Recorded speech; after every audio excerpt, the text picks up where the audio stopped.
else who I think also what had to give up wins on academic reasons? I think what they've done also, and now maybe this has faded away again, I think they've just got to a point where they said, we are going to take your hand and you're going to go to study hall it happened at Missouri, somebody's going to take your tests for you. Remember, that was... Yeah, that was the last one. Right. Missouri, and there's been nothing since. You're telling me, oh no, every school and every kid has just figured it out academically. I think they've... No, they don't care anymore. Right, and also many people used to not get in the first place.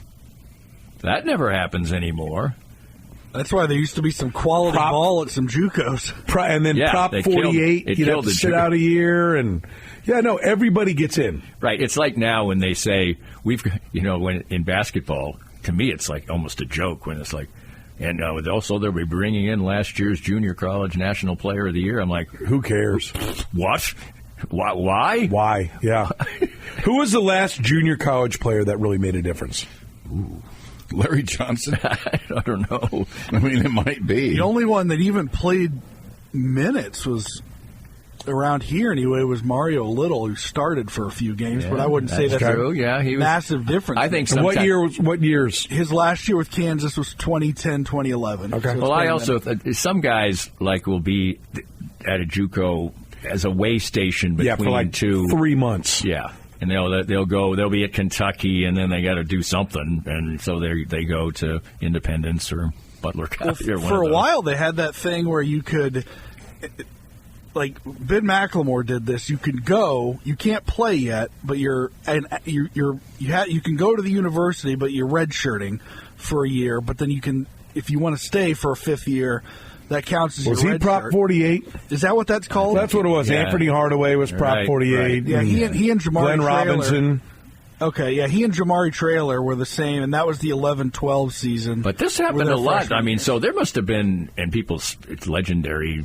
I never saw it, but that league in Kansas, they were playing some ball. Yeah. Because they were, the whole team was going D1 after that. Well, Larry Johnson would go on to be the number one overall pick. Right. Or he was at San Jacinto. He wasn't in Kansas. But, 4 or 5 of the best ones were in Kansas. Well, in the football, what was the one in is it Kansas or Missouri? There was one football. Butler County. Butler. Was kicking ass in the Butler was just a beast. Right, and that's in Kansas. And Bill Snyder owned them. Right. Owned all the JUCOs around here. And would just get the best kids. Michael Bishop came from a JUCO. Yes, it wasn't Buco, but it was a JUCO of some sort. They also had, remember that 5'10" lingo, Buco, Butler County Community College. Remember that 5'10" nose tackle that Bill Snyder had? When they were trying to get over the hump against Nebraska, he hit some 5'10", 290-pound nose tackle that came from junior college. They had a lot of junior college players. They did win Purcell Gaskins and was Cam Newton's JUCO experiment about academics, or was that when he was the way station? He was kicked out of Florida for stealing laptops. He stole something, right? Yeah, it was just doing something before he landed at Auburn. Right. And both he and Michael Bishop both went to Blinn College in Brenham, Texas. They both went to the same one. Yeah. Yes. Blinn. So I don't know. I came down to Auburn and K-State on Cam Newton. I do see a time when it's just, they're just wearing the gear. Yeah. That could be. You like Big 12 Media Day being in Vegas? No, I don't. No? You hate fun? No, I don't hate Vegas and I don't hate fun, but I do think there should be a university in your league from the state, at least. It's like playing the Big 12 tournament in Missouri. Right. I philosophically, I don't really like that either. I think that's so it's kind of silly. Anti-fun, anti-Kansas City. No.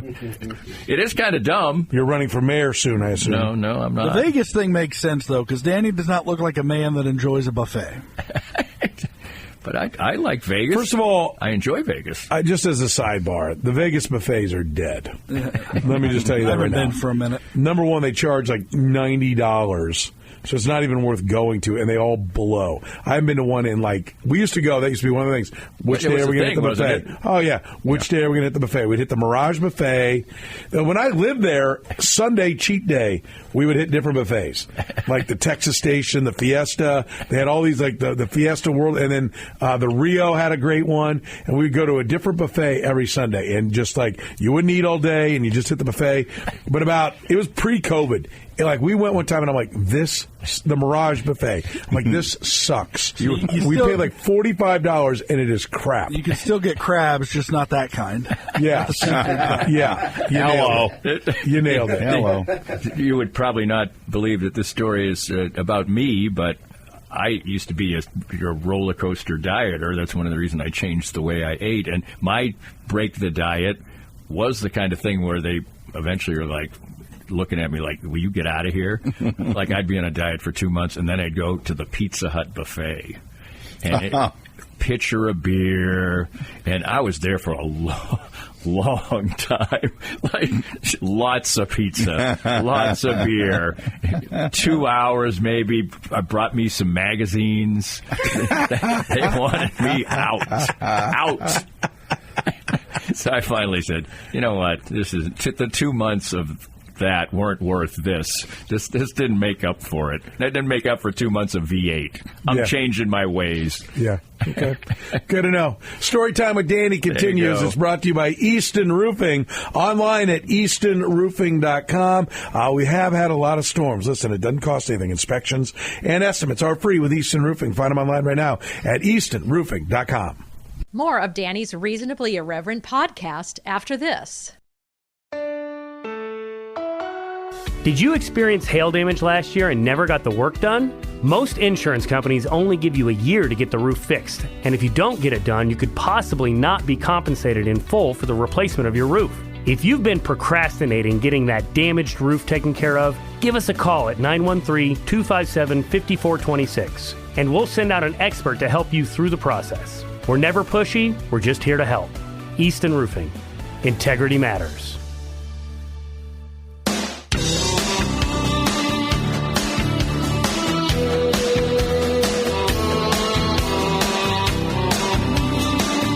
Danny Clinkscale's with us, brought to you by our friends at Easton Roofing. Don't forget Friday, we're going to be replaying Super Bowl 58.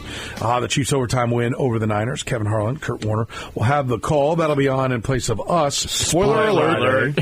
We all did the same thing. You say Chiefs win? I was going to go back and Chiefs win. I had forgotten. I thought, I don't remember who won that. I'm going to go back and listen to that again. How did it go? How'd they do? They did just fine. I think they're going to do really well at the end of the game. Danny is brought to you, as I said, by our friends at Easton Roofing, online at eastonroofing.com. Kansas City's finest when it comes to making sure the roof over your family's head or your business's head is in great shape. Go to eastonroofing.com. Danny, what do you think? Yeah, your thoughts? Danny, tell us the story. Sporting shakeup? Wednesdays. I have that down there. More pizza? More dieting? U.S. men's team? More fatty stories? U.S. men's team? No, sporting. What do you think of the changes? I think it's good because it lessens the load on Peter Vermees, but depending on your viewpoint, I mean, the new sporting director is reporting to Peter Vermees. So, I mean, Peter Vermees is still making the decisions, per se. So, I think that's good. I think that Peter Vermees is outstanding. But there's always the chance that somebody has outlived their value to this particular franchise. I mean, they haven't played well for 3 seasons now, basically. And, they pulled it out of the fire last year. But... So I think it's interesting, and and this guy is accomplished. I think it's another addition to the team. The addition of funding by all the things I read, including from somebody I respect very much, Daniel Sperry at the Star. They've had no analytics department, basically. Not one person who was actually just purely assigned to doing analytics. So there's some things that need to step forward. And I think what the evidence would be is that Peter Vermees did an unbelievable job. This franchise was near the top of MLS and challenging for championships and winning hardware with a limited budget, no analytics department, and him doing all the work. Yeah. So I think it says a lot about him. Now, times change, and it becomes even a more challenging. Well, I think that's where it is. And other people are evolving, and budgets are increasing, and major market teams are spending more money and finding clever ways to do so. And I think the league has acceded to that. I think that's where Sporting was ahead of the curve in the sense that they had a guy who found every loophole in the rule to create some, extra dollars to go buy a guy and could turn over rocks, had a scouting network around. But now big money people, like the teams are now, the Sporting's worth over $500 million. Right. Like, this is not the little $5 million team that loses money every year. That's not what it is anymore. It's big business, and big boys are buying the teams. And so they come in expecting to win. All businesses are driven by analytics now, and they speak that language. And so I think they fell behind around Peter Vermees. Now, listen, you can the fault can be for everybody but Peter Vermees, and it still be time to make a change with Peter Vermees. And he wanted to. I believe him that he wanted to. I think he said this. I asked him 2 weeks ago. This is impossible. I asked him 2 weeks ago. Listen, would you give up one of the jobs? He said I would. I said, would you? He said, yeah. I would give up the sporting director job. So what about the other way around? He said no. No. Right. And so he wants it. I do think somebody's got to be in charge, and I wonder if that dynamic won't change down the road. But I think it's okay for your manager to have the final say, but I think it just makes it like this has to work. If it doesn't work, he will be fired. Also, he's always said he doesn't have interest. I don't know if he wants to necessarily go out on these terms, but doesn't this make it easier for him to be a possibility to be the U.S. men's national coach? Would he be a prime candidate with the way they're playing right now? Could you sell that right now? There's no way USA Soccer could hire him right now from the bottom of the table and say, this is our guy. No way. You're probably right, but I don't necessarily think it would be the wrong thing. And I think people. No, I think he could do a great job. And I think he can do a great job here. I think he can do a great job somewhere else. There does come a time where you've just gone to. Right. Andy Reid needed to leave Philly. Right. Andy Reid didn't. It wasn't that he didn't know how to coach. Right. He just needed to leave. Philly needed a new voice. He needed a new team, and I think we're going to find out pretty quick. I'm not saying they have to be. Back at the top of the table next year. Let's see what they do spending-wise. Right. But also, you've got to make the right choices when you're sporting it, and you can't have the person that you paid the most money to in the history of your franchise just not really be an impact player, which Alan Pulido has not. Yeah, I agree. And that hurt, and maybe in the end that has created this momentum. So maybe in the end, Alan Pulido being hurt all the time was a good thing. It wasn't a good thing in the fact that, he could have been. He clearly is a fine player when he's healthy. Yeah,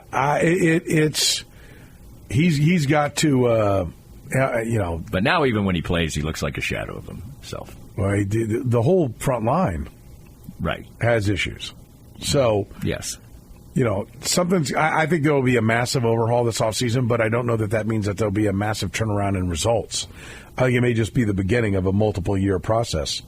They talked about a 4-year budget plan. I wonder if we're not talking about a complete overall. It's harder now. Listen, I think right. I asked Peter, I said, are you more like the NFL or are you more like baseball? Yeah, I said, well, we're more like baseball than the NFL.